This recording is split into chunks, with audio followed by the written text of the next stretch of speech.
अखंड भारत का निर्माण तभी होगा जब आप राष्ट्र निर्माताओं को संतुष्टि देंगे, उनके पेंशन को बहाल कर दीजिए। प्रधानमंत्री जी, आपसे करबद्ध निवेदन है, आप रुचि लेंगे, सब कुछ संभव है, आप रुचि लें। हम 60, 62 साल, 63 साल में जब रिटायर होते हैं तब हम पैसा की डिमांड करते हैं। उससे पहले कोई ज़रूरत नहीं होती। वो सारा पैसा गवर्नमेंट के पास होता है, उससे वो स्कीम बनाएं, उससे क्या नाम है समाज का काम करें, उससे अपना व्यवस्था का काम करें। लेकिन ये जो निजीकरण में जा रहा है एनपीएस, ये बहुत नुकसानदेह है। ये सारी कोशिश है, तस्वीर बदलनी चाहिए। मेरे सीने में न सही, तेरे सीने में ही सही, ये आग कहीं कोई आग जलनी चाहिए। और जो समा बनी थी विजय कुमार बंधु जी बनाया था, वो आज आग बन गई है, कहीं ज्वालामुखी ना बन जाए। प्रधानमंत्री जी, यशस्वी मुख्यमंत्री जी, आपसे निवेदन करते हैं ज्वालामुखी मत बनने दीजिए। आचार संहिता लगने के पहले आप पेंशन बहाल कर दीजिए। जब से 5 राज्यों में पुरानी पेंशन लागू हुई है, एक बार फिर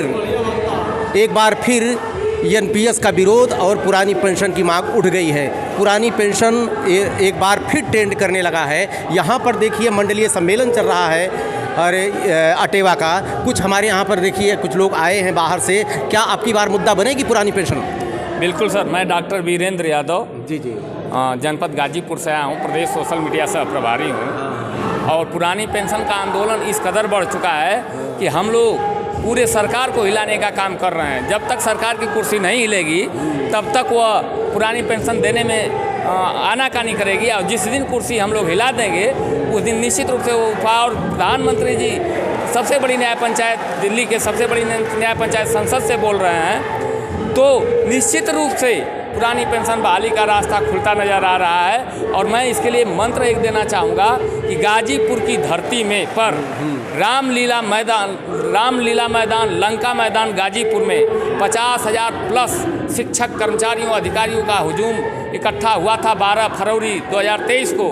तो एक मंत्र इसको पूरे देश को देना चाहता हूँ कि वहाँ पर हम लोग 5 पे 4 जीरो लगा दिए, 50,000।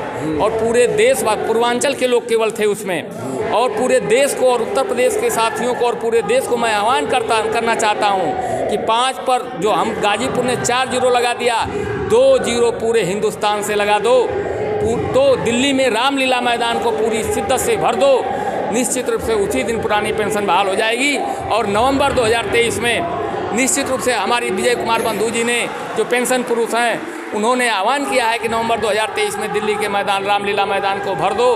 और 50,000 की संख्या जिस दिन दिल्ली के रामलीला, 50 लाख की संख्या जिस दिन दिल्ली के रामलीला मैदान में पहुंचेगी, हमारी पुरानी पेंशन। आखिर क्या कमी है एनपीएस का? आप क्यों विरोध कर रहे हैं पुरानी पेंशन? एनपीएस का सर इसलिए विरोध कर रहे हैं कि पुरानी पेंशन जो है पारिवारिक पेंशन है, और ओपीएस में 50% रिटायरमेंट के बाद हमको पेंशन मिलता है। उस पर एचआरए भी मिलता है और हमारी महंगाई भत्ता भी सब लागू हो जाता है। और एनपीएस में ऐसा कुछ नहीं है। एनपीएस में 2,000, 3,000, 4,000 मिलता है सर, और इसमें कुछ है नहीं। हमारे बगल की एक आंटी जी हैं, वो मात्र 2,000 रुपया पा रही हैं।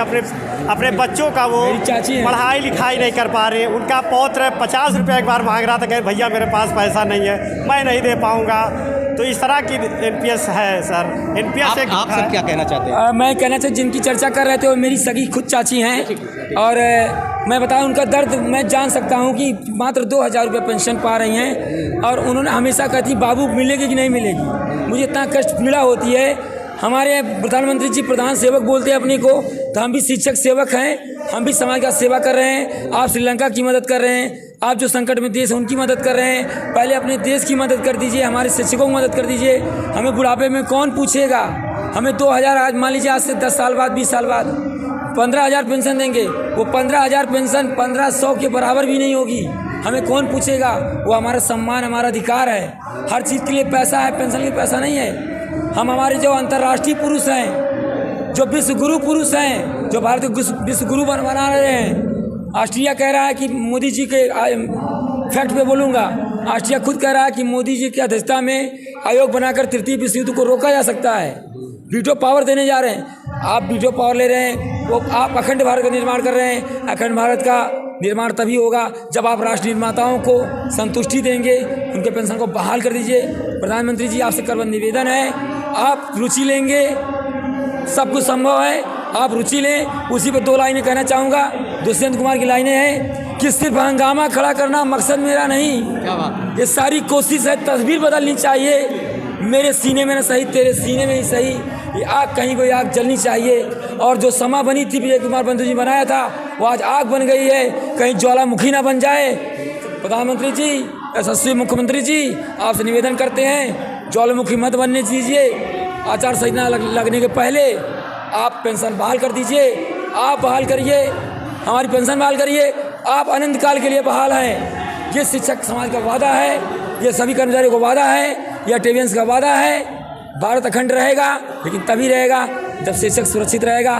प्लीज़ आप सुरक्षित करें, आपसे विनम्र निवेदन है। बहुत बहुत धन्यवाद। आप भैया ये बताइए, ये तो कह रहे हैं कि अगर पुरानी पेंशन लागू कर दी गई तो राज्यों की स्थिति खराब जाएगी, श्रीलंका बन जाएगा। आप क्या कहना चाहते हैं? नहीं, अगर पुरानी पेंशन की स्थिति, हमारी जो अर्थव्यवस्था अमृतकाल जो चल रहा है, अमृतकाल में अगर देखा जाए ओवरऑल तो हमारी अर्थव्यवस्था की स्थिति बहुत अच्छी चल रही है, क्योंकि आंकड़े बता रहे हैं कि अन्य देशों की तुलना हमारे देश की स्थिति, चाहे कृषि में, हर सेक्टर में हमारा देश तरक्की कर रहा है।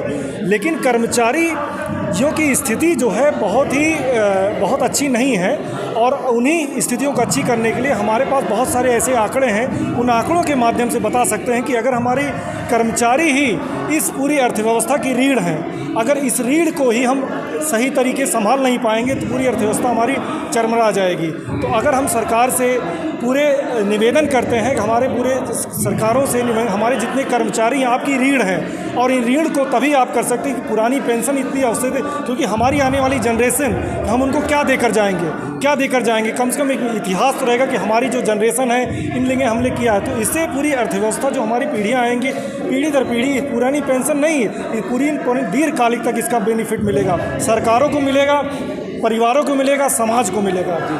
और मैं आपके चैनल के माध्यम से पूरे सरकार को भी, समाज को भी ये मैसेज देना चाहता हूँ कि अटेवा बहुत अच्छा एक काम कर रहा है, पूरे कर्मचारियों को एकजुट किया हुआ है, और जायज़ है। भारतीय संविधान में जो हमारे अधिकार हैं, जितने फंडामेंटल राइट है, उस राइट के तहत हम हर कर्मचारी को, वो राष्ट्र की सेवा कर रहा है। राष्ट्र की सेवा जो है, एक कह सकते हैं देश सेवा मानी जाती है, और राष्ट्र की सेवा चाहते हैं कि एक सरकार हमारी निश्चित रूप से हमारे कर्मचारियों को भलाई करे।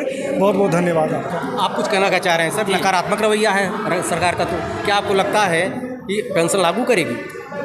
नहीं, मेरा परिचय, मैं राम सुरेश यादव, जिला अध्यक्ष बेसिक शिक्षक वेलफेयर एसोसिएशन अम्बेडकर नगर। मैं अटेवा का समर्थन करता हूँ। एक देश, एक संविधान, तो एक पेंशन क्यों नहीं होनी चाहिए, हमारा कहना है। क्योंकि सांसद विधायक दो पेंशन ले रहे हैं और अपने कर्मचारियों को नई पेंशन दे रहे हैं। नई पेंशन क्या है? शेयर मार्केट पर आधारित है। इसमें गवर्नमेंट, इसमें प्रदेश का नुकसान है, क्योंकि 10% हमारा जमा होता है, वेतन का 10%, और गवर्नमेंट एनपीएस खाते में 14% जमा कर रही है, और उसका फ़ायदा शेयर बाज़ार वाले उठा रहे हैं, कारोबारी उठा रहे हैं। तो इससे गवर्नमेंट का नुकसान है, प्रदेश का नुकसान है, देश का नुकसान है। नई पेंशन योजना में सरकार को 14% नहीं देना है, ना ही कर्मचारी का 10% कटेगा। इससे सरकार पर और प्रदेश पर वित्तीय भार नहीं बढ़ेगा। आप बहुत अनुभवी लग रहे हैं, आपको बताइए, आपका क्या कहना है? देखिए, पुरानी पेंशन जो है उससे भारतीय अर्थव्यवस्था खास तौर से मजबूत होती रही, क्योंकि जो हमारा अंशदान होता है वो हम अपना पैसा दे देते हैं, रिटायरमेंट के बाद से वो हमें पैसा मिलता है, और जो पुरानी पेंशन मिलती है तो उससे हम परिवार जुड़ा हुआ रहता है, और बच्चे पर हम आश्रित नहीं रहते। और हम एक 30 साल, 40 साल, 42 साल, जो लोग 18 साल में नौकरी पा गए, 42 साल नौकरी करने के बाद वो पेंशन एक इनाम है और वो मिलना चाहिए। और सरकार अगर पुरानी पेंशन देती है तो सरकार बहुत ही मजबूत रहेगी, क्योंकि सारा पैसा उसके पास रहता है। हम 60, 62 साल, 63 साल में जब रिटायर होते हैं तब हम पैसा की डिमांड करते हैं, उससे पहले कोई ज़रूरत नहीं होती। वो सारा पैसा गवर्नमेंट के पास होता है, उससे वो स्कीम बनाएं, उससे क्या नाम है, समाज का काम करें, उससे अपना व्यवस्था का काम करें। लेकिन ये जो निजीकरण में जा रहा है एनपीएस, ये बहुत नुकसानदेह है, ये एक फास्ट फूड की तरह से है। आप एक युवा हैं, ये बताइए आपको क्या लगता है कि आंदोलन से पुरानी पेंशन, जबकि सरकार तो ये कह रही है कि अगर पुरानी पेंशन के लिए एक तरह से धमकी दे रही राज्यों को कि अगर आप पुरानी पेंशन लागू करेंगे तो जो एनपीएस में जमा धन है उसको हम वापस नहीं करेंगे, आपका क्या कहना है? मैं मोहम्मद मेहदी बेसिक शिक्षा वेलफेयर एसोसिएशन का जिला महामंत्री हूँ। जी जी। मैं आपको संक्षेप में बता देना चाहता हूँ कि अगर पुरानी पेंशन योजना अच्छी न होती तो नेता लोग उसे न लेते। वो अगर नई पेंशन योजना अच्छी होती तो नेता लोग भी उसे ले लेते। पुरानी पेंशन योजना की मलाई नेता लोग काट रहे हैं और हमें नई पेंशन योजना दे रहे हैं। और मैं ये अभी तक हमारी लड़ाई कागज़ों पर चल रही थी, लेकिन अब ये लड़ाई जो है आदरणीय बंधु जी के नेतृत्व में अब ये ज़मीन पर लड़ी जाएगी, क्योंकि पुरानी पेंशन योजना अच्छी है जिसका आनंद जो है हमारे आदरणीय नेता लोग ले रहे हैं और वो उसे हमें भी चाहिए। अब वो लड़ाई हम ज़मीन पर लड़ेंगे।